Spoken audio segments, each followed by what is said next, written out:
Espíritus viajeros, os damos la bienvenida y os invitamos a uniros a esta caravana espiritual.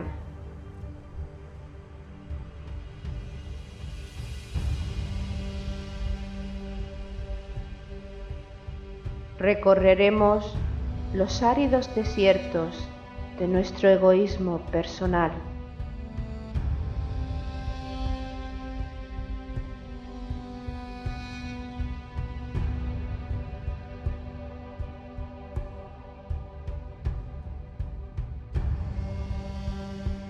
Navegaremos sobre las aguas de los mares y océanos creados por nuestras emociones.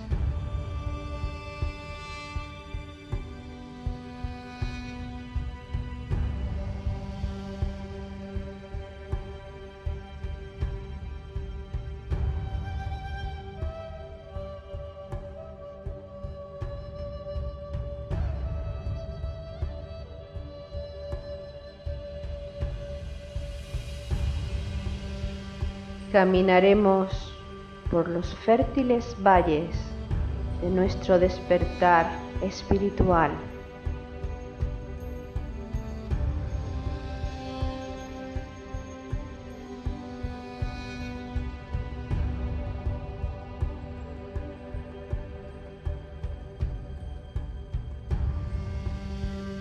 Iniciaremos el ascenso a la montaña sagrada, la morada de nuestro espíritu.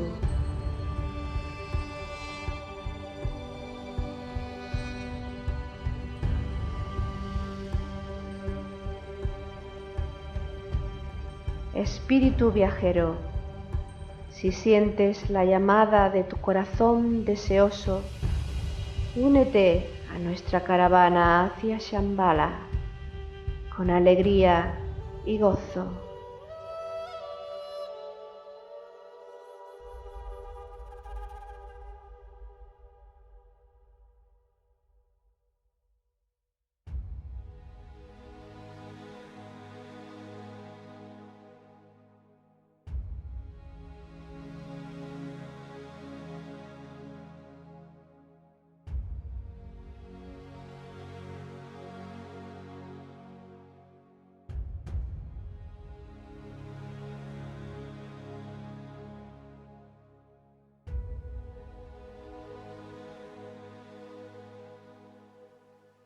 Bienvenidos sean los buscadores, bienvenidos sean los portadores del bien común, bienvenidos desde Oriente. Ellos preguntarán, ¿quién te dio la enseñanza? Contestarás, el Mahatma de Oriente. Toda verdadera enseñanza proviene de Oriente, del mundo ardiente en el que habitan aquellos seres humanos que no necesitan reencarnar de nuevo en la Tierra. Estos grandes seres transmiten su enseñanza bien directamente o bien a través de sus discípulos, y va dirigida a quienes sienten la llamada en su corazón. El Mahatma de Oriente, el maestro M, transmitió su enseñanza a Elena Rerich, y en la introducción da la bienvenida a los buscadores, a los portadores del bien común. Espíritus viajeros, almas en evolución, os damos la bienvenida y os invitamos a que nos acompañéis en la jornada número 49 de nuestra caravana espiritual hacia Shambhala, Arat. Organizan la caravana Paco Ortiz y Loli Bermúdez. Profundizamos en la enseñanza al son de las melodías compuestas por Jesús Aragón y Juan Carlos García. Interiorizamos la enseñanza con la ayuda de las reflexiones de Jesús Jurado. Bueno, tus bien esperadas reflexiones, Jesús, buenas tardes. Buenas tardes, una oportunidad más, la número 49, o sea que ya estamos cerca de Shambhala, no sabemos cuántas jornadas nos quedan, pero el camino ya está bastante recorrido. Hoy hablaremos de un tema muy importante, el aratado, el arat, a ver qué significa este arat en el camino, este punto de no retorno en la evolución humana. El glosario teosófico define al Mahatma como literalmente alma grande o espíritu, un adepto del orden más elevado. Los Mahatmas son seres eminentes que, habiendo logrado el dominio de sus principios inferiores, viven así libres de los impedimentos del hombre de carne y se hallan en posesión de un conocimiento y poder proporcionados al nivel que han alcanzado en su evolución espiritual. y el mismo glosario teosófico define a Arat como El Arhat es aquel que ha entrado en el mejor y supremo sendero, liberándose así del renacimiento. El Arhat es el iniciado del grado superior, esto es, el que ha alcanzado la cuarta y última iniciación. Aquel que pasa por ella se convierte en adepto. Hemos visto, por lo tanto, tres denominaciones: adepto, Arat y Mahatma. ¿Son lo mismo, Jesús? En realidad, el Mahatma y el adepto son términos sinónimos, lo que conocemos nosotros habitualmente como maestros de sabiduría. De todas formas, alcanzar la cuarta iniciación, pasar la prueba, o mejor dicho, salir del reino humano, del cuarto reino de la naturaleza y entrar en el quinto reino, el reino de las almas liberadas, es un paso muy grande. Esto se conoce la prueba como la de la crucifixión también, o la gran renunciación. Uno renuncia precisamente a la existencia humana, ha consumado el karma, se ha destruido el loto egoico, los pétalos, el cuerpo causal y por lo tanto ya actúa como mónada. No tendrá un cuerpo físico para manifestarse, pero si necesita aparecer en la tierra en el plano denso por cuestiones de enseñanza y de servicio, podrá proyectar una imagen suya densificada. Alcanzar esa cuarta iniciación, esa crucifixión, requiere haber superado en primer lugar la tercera, que es la iluminación budista o transfiguración cristiana. Y llegar a esta tercera iniciación evidentemente supone un transcurso de muchísimas vidas para poder adquirir conciencia de lo que realmente somos y poder iniciar en nosotros ese proceso de autopurificación y autoperfeccionamiento al que tanta referencia hace el Agni Yoga. En estas etapas, digamos que es cuando uno se va convirtiendo en un Agni Yogi. Agni Yogi es un ser humano que a lo largo de diversas vidas pues va activando y encendiendo progresivamente todos sus centros, todos sus chakras. Es un ser que experimenta, por lo tanto, el ascenso de la serpiente solar o energía kundalini, y que mantiene la continuidad de la conciencia cuando transita de un plano a otro. Al mismo tiempo, desarrolla progresivamente las cualidades de un Arat. Es decir, un Agni Yoga es un ser que se va convirtiendo de modo progresivo en un Arat. ¿Y cómo lo consigue? Pues mediante la renuncia a sí mismo, que tú has mencionado en la cuarta iniciación, mediante el esfuerzo por el bien común, mediante la devoción por la jerarquía, el servicio a la jerarquía y el servicio a la humanidad. Lógicamente, cuando se alcanza ese estatus, se produce un gran gozo interior, un gran gozo en la labor, en el trabajo espiritual que se realiza. Y se tiene una gran devoción por la batalla, entendiendo la batalla como ese proceso interno que es necesario que experimentemos todo ser humano para vencer la naturaleza inferior y poder transmutarla en la naturaleza superior. La verdad es que es una prueba indefinible en el sentido del esfuerzo que tenemos que realizar. Baste decir que la montaña, la tercera iniciación, la cima de la montaña, Capricornio, la redención de la materia, parece que está la montaña a un tiro de piedra, vamos, que la puedes tocar con la mano desde tu ventana. Pero no obstante, ascender a la montaña implica ir dejándose todo lo que uno ha aprendido. Y al final, ¿qué sucede? Cuando se llega allí arriba y se obtiene la iniciación, se ve la gran luz. Todo en la naturaleza, todo en lo manifestado y no manifestado es luz.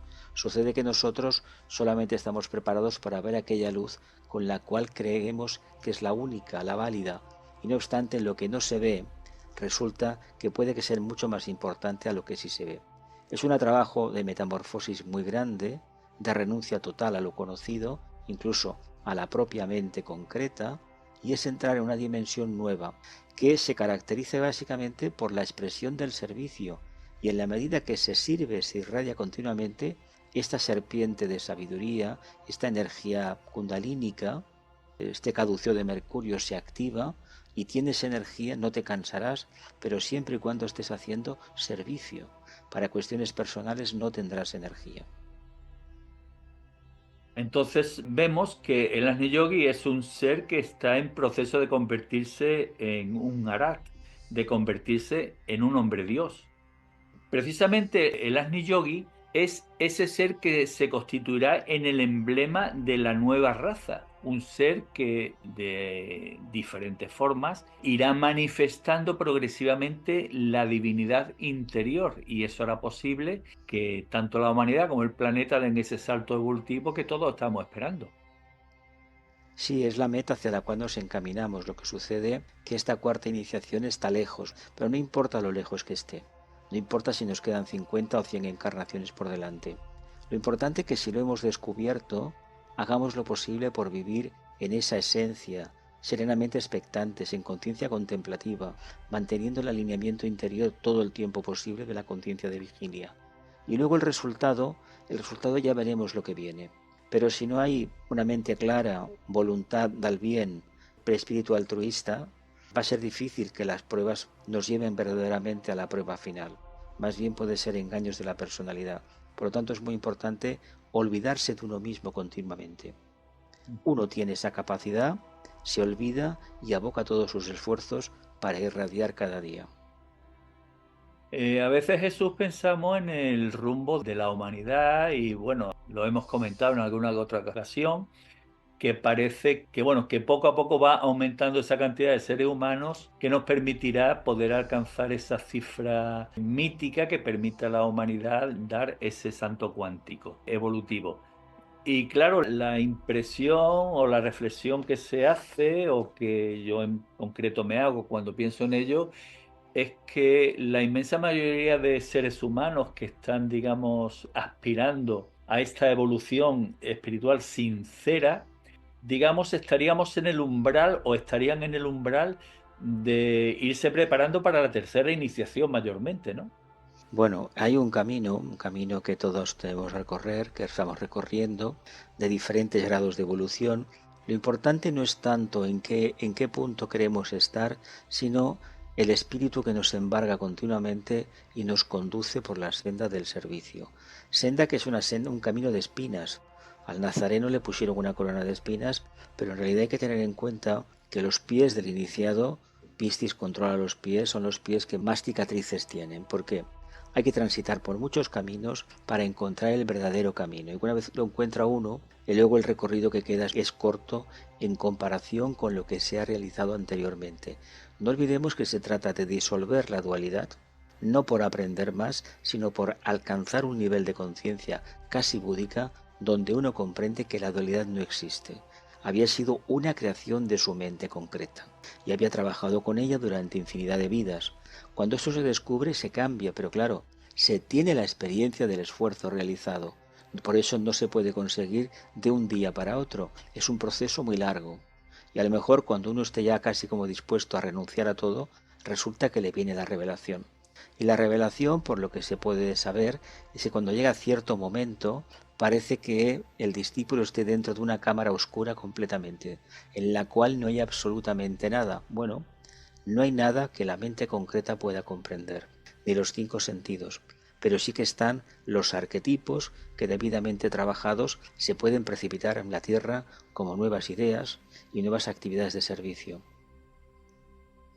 Es decir, no hay nada y sin embargo está todo, ¿no? Está ese vacío está creador. La esencia, exactamente, la esencia básica. Muy bien. Pues ya que sabemos de la existencia de los Arat, analicemos cuál es la imagen que tienen los seres humanos de ellos. Evidentemente, la imagen que se tiene de ellos es muy diferente a cuál es su imagen real. La mayoría de seres humanos piensan que los Arat son esos seres que viven en los mundos, en las nubes, teniendo unas vidas maravillosas, que en algunas mitologías incluso les permiten tener ciertos escarceos con seres humanos, especialmente con las mujeres. En fin, es una imagen totalmente irreal. ¿Y en qué está basada esta imagen? Pues en la falta de conocimiento y en muchísimos casos, o casi en la mayoría de los casos, en visiones astrales engañosas. Sí, hay mucha literatura de este tipo y sobre todo se presenta en lo que es la etapa del Aratado como la solución al problema de los humanos, que es básicamente la dualidad. Pero yo prefiero insistir en el tema del enorme esfuerzo, la enorme renuncia que hay que realizar. Todo lo que ha sido para nosotros el género humano, lo que ha representado la fase humana, desaparecerá, nos la van a arrancar en la iniciación. Por lo tanto, cuanto antes nos expansionemos hacia lo más abstracto y al mismo tiempo tengamos los pies en la tierra, que es bastante difícil de realizar eso, pues antes tendremos la experiencia. No olvidemos que la experiencia no es de un día para otro. Puede ser que en toda una encarnación o en 2 o en 3 tengamos pruebas continuamente. Y esas pruebas, cuando ya somos conscientes con 40 años, 50, pues puede que nos demos cuenta que estamos en un camino de ascensión clarísimo. Ahora, desencarnaremos con lo que hemos conseguido, pero cuando llegue la encarnación en la que realmente, en un momento dado, según nuestro carta astral, según las constelaciones, la energía más favorable, se vaya a producir, que tengamos en cuenta que esta iniciación, la cuarta, va precedida de una cosa, de un vacío total que se conoce como la noche oscura del alma. El problema que el de San Juan de la Cruz relataba este vacío, esta búsqueda de no se sabe dónde estoy. Bueno, pues esa etapa hay que pasarla. Y hay que pasarla de forma consciente. Generalmente aquellos que lo han intentado se quedan solos, todo el mundo los abandona, porque es una prueba de saber hasta qué punto el propio candidato es capaz de subsistir sin la presencia de los demás. Esas ideas de afecto humano, etcétera, etcétera, tiene que desaparecer de la conciencia, porque nos encaminamos hacia el todo, hacia la mónada, hacia la chispa divina. Y claro, esas cualidades humanas desaparecen, pero lo que lo sustituye, cuando pasemos la prueba, es infinitamente superior. Eso sí, sin los matices sentimentales y emocionales del ser humano. Esa noche oscura del alma que has mencionado podría ser la máxima expresión simbólicamente hablando, la oración en el huerto del Getsemaní que sufrió Va Jesús por de ahí, va Nazaret. por ahí, va por ahí porque la soledad que él tiene, él hace una meditación, entonces se le conoce como oración, pero en realidad fue un alineamiento total con Shambhala, con el Padre. Y lo que hizo fue, a través de esa meditación, que no sabemos lo que duró porque lo representan, son la Semana Santa, como la relata el Evangelio, son símbolos, no sabemos el tiempo que duró, pero sí que era verdad que este discípulo, Jesús, se entrega a la prueba, a su maestro, le dan una iniciación y a él le dan otra, él lo convierten en un iniciado. Por eso tenemos el simbolismo de la cruz, que es lo que recuesta dejar de ser humano, es decir, los apegos, las tradiciones, la identificación con lo concreto, la mente dividida, etcétera, etcétera. Que se crea un nuevo ser, un ser que ha agotado su karma, porque precisamente la cruz significa que ese brazo vertical lo tienes muy asumido y ahora se trata de que a través de la cruz, al mismo tiempo has ido extendiendo el brazo horizontal, has ido exhalando amor, sabiduría, irradiando luz, por ejemplo, y con todo esto has conseguido equilibrar ese brazo con el brazo vertical. Los dos son necesarios, pero no olvidemos que cuando uno responde al brazo vertical, está en contacto con el Padre. Y él lo que hizo fue ni más ni menos contactar con el Padre, ancló ese hilo, ese brazo vertical, y ahora se trata de que los humanos, porque el cristianismo básicamente tenía una finalidad social, corregir las desigualdades en la tierra. Pero claro, las desigualdades en la tierra son fruto del karma, y más que nada del karma de la edad de las almas implicadas. Almas viejas tienen más facilidad para trabajar la materia, el dinero. Almas jóvenes son incapaces de emprender nada. Entonces, ¿qué sucede? Hay gente, cada vez más humanos, más aspirantes, discípulos, para llegar a la meta de la cuarta iniciación, por ejemplo, pero también es verdad que, por otra parte, está encarnando muchísimas almas, cada vez más, que no tienen ese nivel de preparación. Por lo tanto, aquí hay un problema. La balanza está descompensada. De todas maneras, si hubiese en la Tierra unos centenares de discípulos de tercera iniciación o de cuarta, si fuera de cuarta, evidentemente a la jerarquía le obligarían a hacer un cambio radical. Se tendrían que esforzar más ellos. Pues como hemos hablado de la imagen irreal, nos interesa ahora conocer la imagen real. Y para ello debemos escuchar atentamente la lectura del aforismo 304 del libro Jerarquía. La palabra Mahatma es traducida como alma grande. Algunos imaginan a los Mahatmas como una raza completamente distinta. Uno no debería concebir a una gran alma como un ser enteramente diferente. Todo Mahatma comienza su ascenso igual que toda la gente, habiéndose atrevido a escoger solamente el difícil sendero de un alma grande. Y además de haberse atrevido, encontró en su corazón la indignación del espíritu. En esta lectura se establecen tres aspectos importantes. El primero de ellos, que un Mahatma sigue el mismo proceso que todo ser humano, es decir, no es un superhombre ni un superdios, sino que se hace a sí mismo. El segundo lugar, que necesita de atrevimiento y osadía para elegir un solo camino, que es el más difícil y el que le lleva a alcanzar precisamente esa cuarta iniciación de la que se ha hablado. Y el tercer aspecto que hace mención es que encuentra en su corazón la indignación del espíritu. La percepción que se puede tener en el camino es muy dura, porque no olvidemos que se trata de tomar una decisión.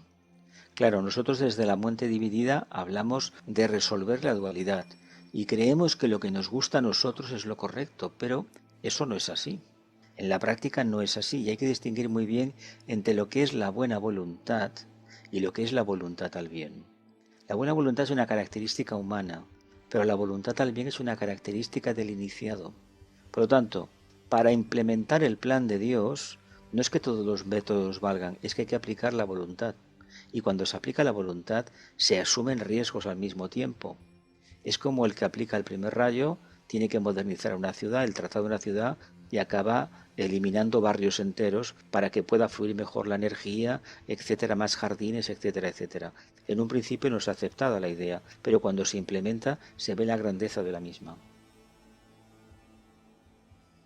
Respecto a su imagen física, se habla en los libros de la enseñanza de la densificación del astral.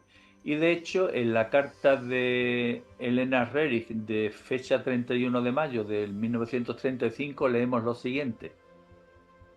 Algunos de los arhats permanecen en la forma sutil, densificada, y solo un pequeño grupo de ellos, debido a misiones especiales, conservan sus cuerpos físicos.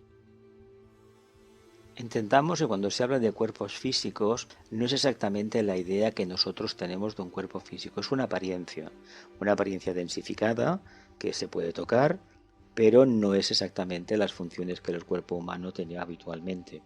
No olvidemos que si ellos hacen un Maya Virupa, y este Maya Virupa es un cuerpo ficticio, tiene una parte de su esencia etérica y una parte de su esencia densificada.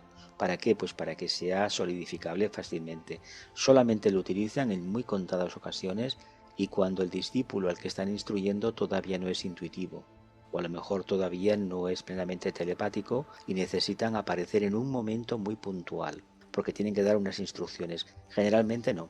Generalmente se le enseña al discípulo a estar atento a través de la meditación y el momento es puntual, es cuando se han despertado ciertos chakras, el discípulo capta el mensaje o la rama, el mensaje que le envía. Y luego él tiene que continuar con la meditación para desentrañar, porque no son sentencias claras e inteligibles, son como algoritmos, fórmulas, símbolos, que uno tiene que desentrañar con la meditación día a día. Este Maya Virupa al que tú has hecho referencia no está exento de sufrir el contacto con los cuerpos densificados, físicos. Claro. Sí. Y este caso es precisamente el que se describe en las cartas de los Mahatmas, el caso que le ocurrió precisamente al maestro Kutumi. Sí.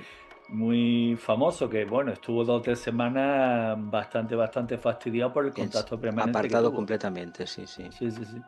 Y por eso también se menciona, eso lo menciona exactamente Elena Rerich en una de sus cartas, que por ese motivo el maestro Moria fumaba en pipa, pero lo que no llegó a decir Blavatsky es que esa pipa tenía un compuesto de ozono. Por lo tanto, nos da una pista importantísima sobre la importancia que tiene el ozono en la salvación de los cuerpos humanos. Y llama la atención, aunque visto el rumbo que ha llevado hasta ahora la medicina tradicional, llama la atención que por parte de la medicina tradicional estén muy denostados los tratamientos de ozonoterapia. Sí, pero es que son Pienso una cosa, el ozono puede ayudarnos mucho seguramente a nivel pránico, a nivel de vehículo etérico, y a lo mejor a nivel de físico no da el mismo resultado, no lo sé, pero sí que es verdad que la medicina que tenemos actualmente, la alópata esta basada en farmacología, solamente le interesa vender, no nos engañemos. Por lo tanto, cliente que sana, digo paciente que sana, cliente que pierde. Es decir, esto está demasiado... El sentido crematístico de la medicina es bastante obvio y el maestro necesita otra cosa. Sí que es verdad que esa es la razón por la cual, por ejemplo, ni discípulos de tercera, ni de cuarta, ni de quinta se codean mucho con los seres humanos. ¿Por qué? Le decimos las energías, pero es que a nosotros nos da igual porque igual no somos sensibles o no vemos. Pero si tuviésemos un poquito de sensibilidad a las energías pránicas, etcétera, alrededor nuestro, según en qué sitios ya ni entraríamos. Y además pensemos que ellos que tienen un tercer ojo despierto completamente, que se guían por él, en ciertas ciudades ya no podrían ni entrar de lo que hay. Ya ves. Por eso cuando estos seres utilizan el Maya Virupa, viven en lugares, bueno, tienen el contacto con los seres humanos mínimo imprescindible y normalmente viven en lugares muy apartados, muy ocultos. Y esto además es por otra razón, porque cuando descienden del mundo ardiente en el que ellos habitan a los planos con cierto grado de contacto con la materia, ellos también pierden propiedades, bueno, propiedades, cualidades, o más que perder cualidades, no pueden ejercer sus poderes con plenitud de eficacia, ¿no? Es que ellos viven en un lugar donde no hay la dimensión concretizada que tenemos nosotros, donde no funcionan, no funcionan los cinco sentidos y por lo tanto ellos tienen que reducir su potencial para establecer un contacto con algún discípulo que necesita un estímulo muy oportuno, muy necesario. Pero esto acontece en la vida del discípulo una vez por encarnación como mucho. Por lo tanto, tengamos en cuenta que ellos hacen un grandísimo trabajo. Es como la bendición del Buda para el festival de Wesak. Está en materia etérica, de ahí no desciende, pero para él supone un esfuerzo muy grande. Reducir su vibración para poder llegar a la Tierra y que esa vibración suya no sea destructiva, sino beneficiosa, teniendo en cuenta que a nosotros nos llega una ínfima parte de la misma, porque pasa por infinidad de filtros hasta que al final llega al reino humano. Precisamente ese trabajo que mencionas supone el eje de la vida del Arat. Es una vida que está dedicada plenamente a favorecer la evolución espiritual de la humanidad y conseguir la salvación del planeta. Y a este respecto, el aforismo 22 del libro Jerarquía dice lo siguiente: producir el avance de la evolución, conceder la verdad y el conocimiento revelado y conectar a la humanidad con las corrientes de la evolución. Estos son los estímulos que inspiran cualquier movimiento de un Arat. ¿Cómo favorecer la evolución espiritual? Debemos decir que este anhelo espiritual que tienen, esta necesidad de favorecer la evolución espiritual de la humanidad, tiene como consecuencia conseguir la salvación del planeta, que el planeta no se destruya. ¿Por qué? Pues porque se alcanza esa masa crítica que hace posible que las fuerzas tenebrosas pues no puedan desarrollar su actividad tal y como la desean. Y claro, para favorecer esta evolución espiritual lo que hacen es inspirar a los seres humanos, participar en organizaciones que son devotas del bien común, como fueron en su día los Rosacruces o la Sociedad Teosófica. También participar en eventos históricos, como fue el caso de la Revolución Francesa, la Revolución Rusa, la independencia y creación de Estados Unidos, las relaciones anglo-rusas y anglo-indias. En definitiva, los enviados del gobierno invisible salen a la luz una vez por siglo. Esta es la ley de los Sarat, es decir, que están influenciando de modo constante, pero esta influencia solo es perceptible una vez en cada siglo, tal y como se menciona. Sí, de hecho, detrás de conferencias de paz se intuye la presencia a la mano de algún ente muy avanzado. No se le conoce físicamente, a veces pueden ser, y creo que son así, altos funcionarios de Naciones Unidas que llevan muchos años trabajando, de un aspecto benévolo, aparentemente un trabajo burocrático, pero ellos, con sus meditaciones, con su silencio, provocan que se pueda llegar a puntos de encuentro, a acuerdos. Estas últimas décadas, Naciones Unidas ha tenido muchos fracasos. En los años del siglo pasado hubo acuerdos, por ejemplo, de Camp David, precisamente entre judíos y palestinos, que dieron resultados. Y es verdad que trabajó gente en ellos que tenía evolución interior, en un campo y en otro. Hoy en día se escogen líderes políticos fabricados en la universidad, en las escuelas de negocios, que tengan mucha telegenia, mucha capacidad de salir en los medios de comunicación, pero el contenido de sus mensajes ya lo conocemos. No son almas manifestadas prácticamente. Por lo tanto, a pocas conclusiones van a llegar. Y en definitiva, si tuviésemos que elegir una expresión sintética de a qué conduce la evolución o ese impulso por conseguir la evolución humana, es que están creando el núcleo de la nueva raza. Y sí, además, por eso el trabajo suyo es tan oculto. Por eso la gente se pregunta a veces, ¿dónde están?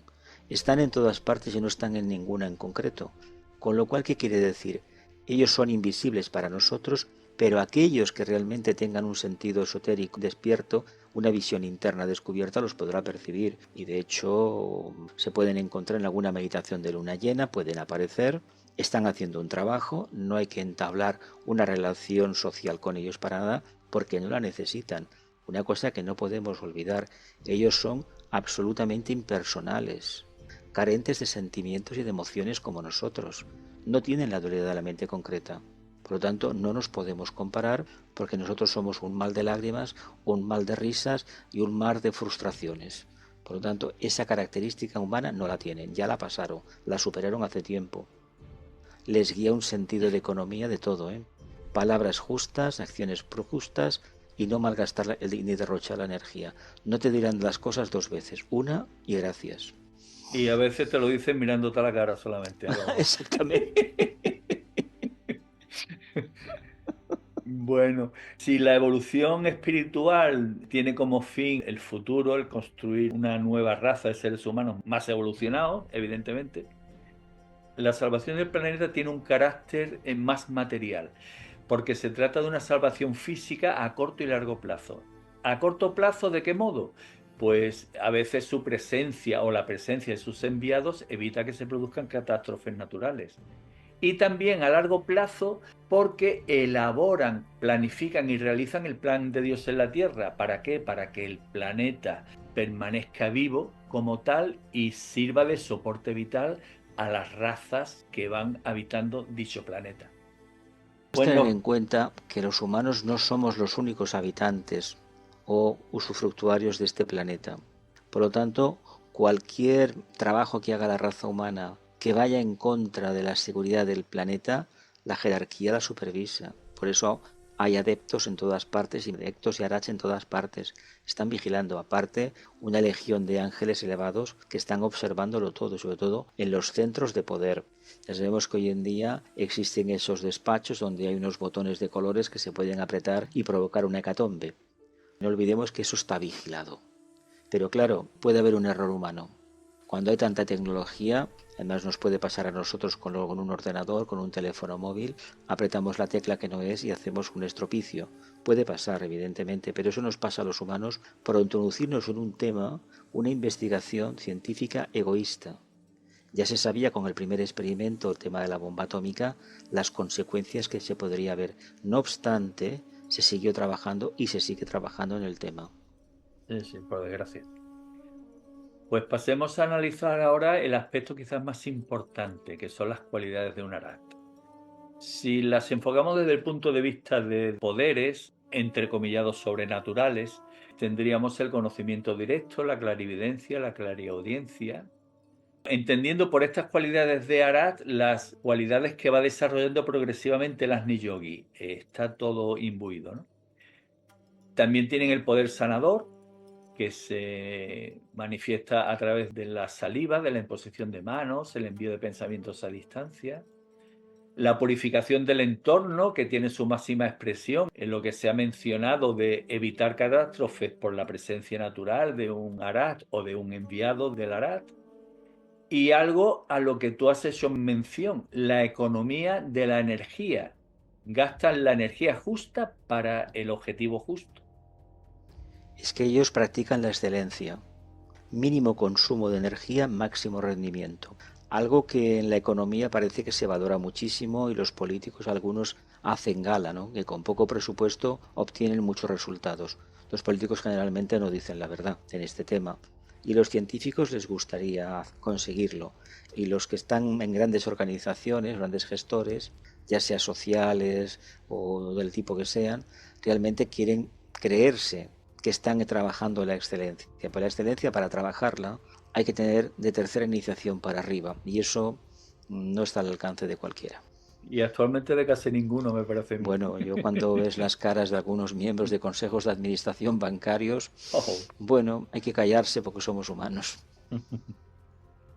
Respecto a la conciencia del Arhat, podemos decir que el Arhat conserva su conciencia en todos los planos en que se encuentra, en todos sus cuerpos, en todas las esferas, y que precisamente su grado de conciencia le permite comprender la naturaleza esencial de todos los acontecimientos.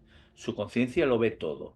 Ve todas las condiciones terrenales que, bueno, aparentemente para el ser humano son intolerables, pero ellos las ven en su justa dimensión.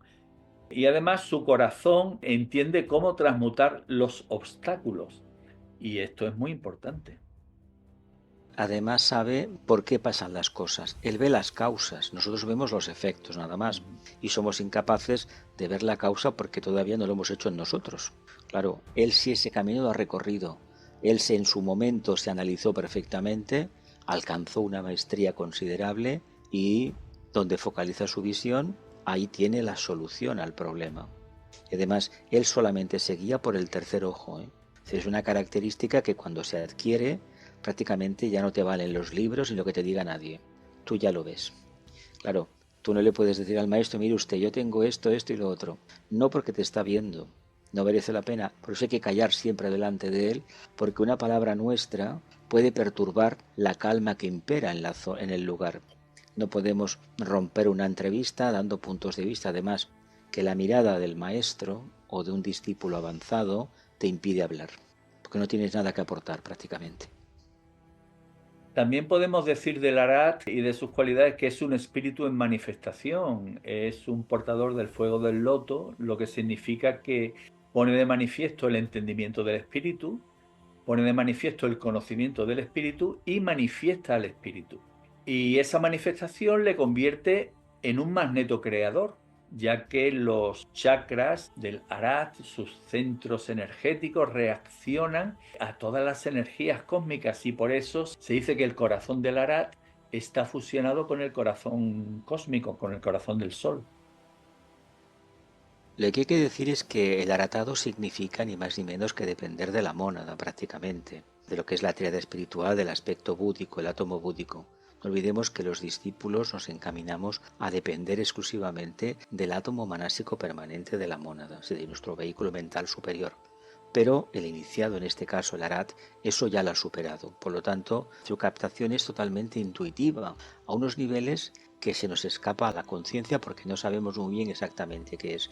Sí que se dice que en algunos libros se explica que la verdadera vida evolutiva empieza cuando uno entra en el plano búdico, que para nosotros es una meta que hoy por hoy, bueno, tenemos referencias de otros que lo han conseguido, pero es muy difícil de alcanzar eso, y menos aún en una encarnación.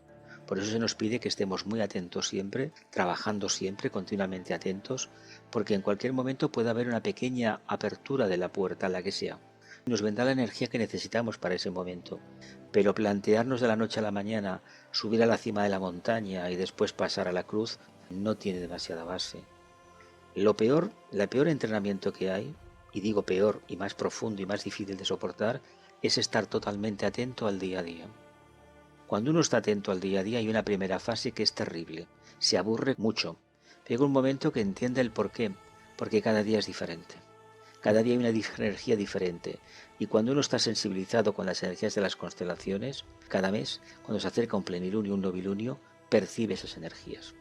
Y con esas energías va a tener bastante para ir avanzando, porque no olvidemos que su conciencia, como no está focalizado en lo concreto, tiene que trabajar esas variables y de esa manera mantiene la actividad y la focalización que ha escogido. Porque a partir de esa iniciación no te dicen haz esto o aquello, se espera que el discípulo, este discípulo, se oriente, se focalice en un punto y focalizándolo lo intensifica y va derramando su energía ahí. Respecto a la mención que se ha hecho a que el corazón del Arat porta en su interior el magneto cósmico, es muy bella la lectura del aforismo 119 del libro Infinito 1. El Arat procede portando el poder del magneto cósmico en su corazón, y afirmo que cuando este poder, el del magneto, recibe ambas polaridades, la cualidad del ser irradia. El cosmos crea la belleza de la cualidad del ser. Convierte la dualidad de los dos polos energéticos en una creación divina. Sí, y además nos enseña a transportar la energía de una manera diferente, sin dualidades. Es decir, tener en cuenta la síntesis de los dos canales, el Ida y el Pingala, en el Sushumna. Ojalá esto lo pudiéramos aplicar en la vida diaria. Hoy por hoy es una simple imaginación. No vivimos la síntesis todavía. Un discípulo de estos niveles trabaja la síntesis. La dualidad para él no cabe ya. Por eso no tiene esos vehículos que a nosotros tanto nos gustan. Eso ya lo ha trascendido. Por lo tanto, como es tan novedoso y tan nuevo y no se puede describir en palabras cómo puede ser la vida de un Arat, nos lo ponemos como meta y trabajo a realizar. Ojalá hubieran cada año unos centenares de nuevos Arats. Es muy difícil que alcanzar una cuarta iniciación y más en estos tiempos donde hay tantos problemas en la Tierra y sobre todo necesidad de servicio. Ya hemos dicho que la concepción del Arat humana de ser un ser que vive en las nubes, que vive la Dolce Vita, es totalmente errónea, ya que su vida está consagrada al esfuerzo. Es una vida de esfuerzo, tal y como leemos en el aforismo 55 del libro Comunidad de la Nueva Era. El esfuerzo es el arca del Arat. El esfuerzo es el unicornio manifestado. El esfuerzo es la llave que abre todas las cuevas. El esfuerzo es el ala del águila. El esfuerzo es el rayo del sol. El esfuerzo es la armadura del corazón.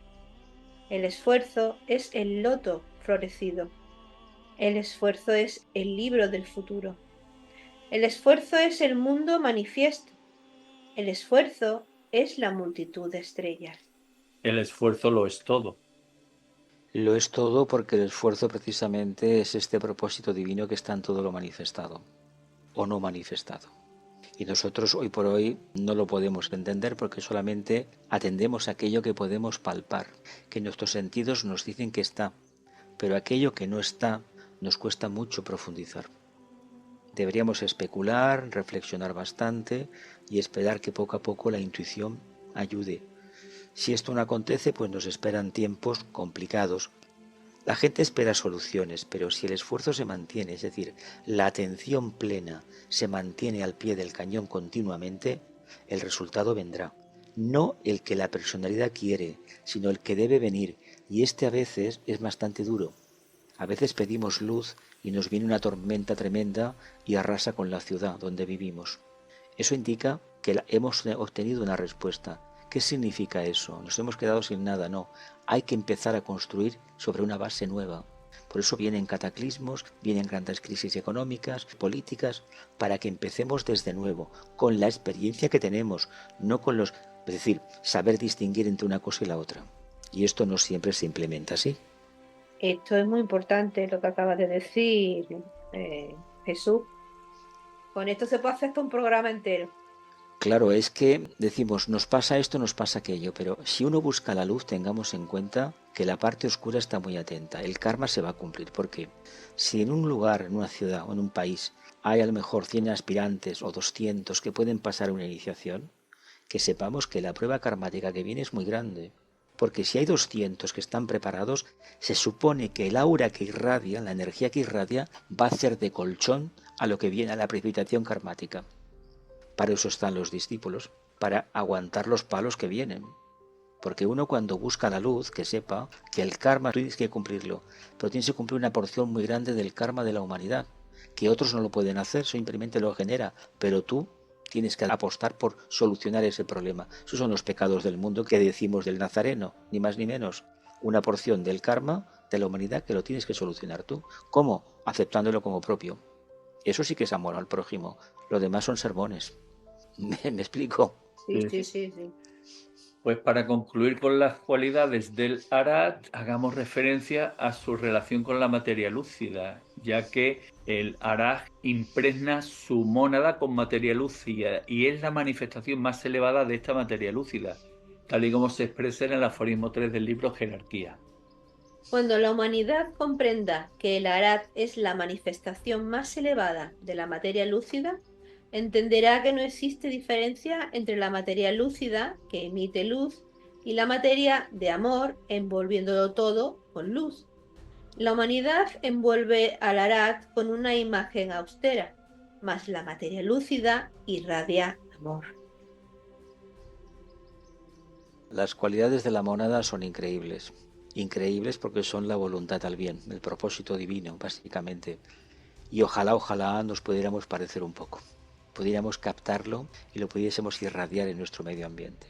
Teniendo en cuenta que el Arat, si hay un discípulo, un grado de discípulos que funciona como energías, transporta energías, las irradia, continúan.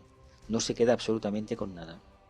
Es una meta muy buena para poderla algún día, en el futuro, cuando toque, poderla conquistar. Pues hemos llegado al final de la jornada y ahora corresponde hacer la última reflexión. Hemos tocado un tema increíble, el aratado, la cuarta iniciación. Tengamos en cuenta que cualquier desafío de desarrollo de conciencia que nos planteemos al día a día, lo debemos de consumar. Seamos conscientes que debemos de economizar la energía. No aspiremos a realizaciones de conciencia elevadas si lo más inmediato no somos capaces de resolverlo con justicia, equidad y sobre todo con una nota elevada. No nos quejemos de las circunstancias de nuestra vida, básicamente porque nosotros las hemos creado a lo largo de muchas encarnaciones quejándonos de esto o de aquello. Así que nos han dado aquello que necesitamos, ni más ni menos, y nos han puesto en el lugar que necesitamos para poder evolucionar.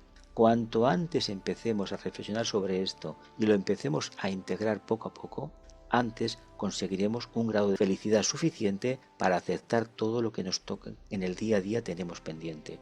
Y no olvidemos que nuestra obligación no es ser felices, no, es ayudar a los demás.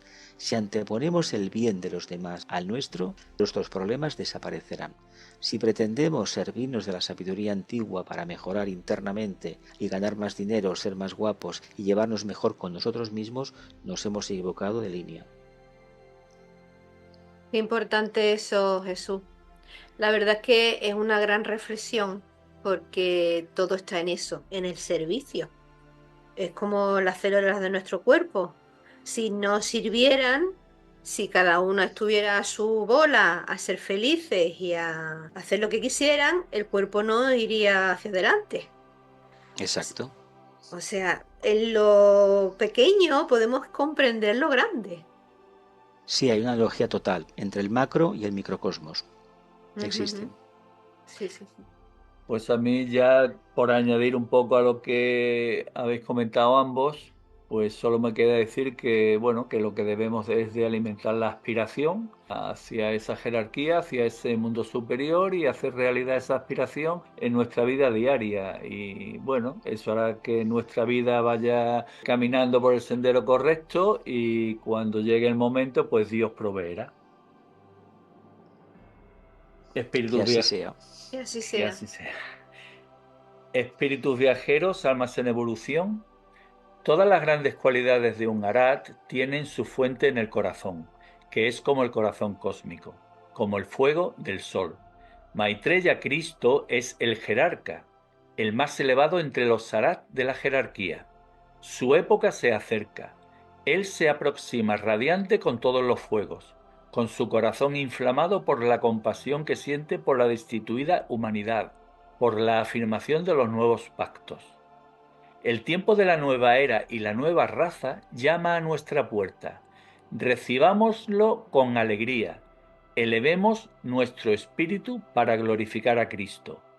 Aforismo 3 del libro Jerarquía. El corazón del Arhat es como el corazón del cosmos. El corazón del Arhat es como el fuego del sol. La eternidad y el movimiento del cosmos llenan el corazón del Arhat. Maitreya está próximo a llegar, radiante con todos los fuegos. Su corazón está encendido con compasión por la destituida humanidad. Su corazón está encendido con la afirmación de los nuevos pactos.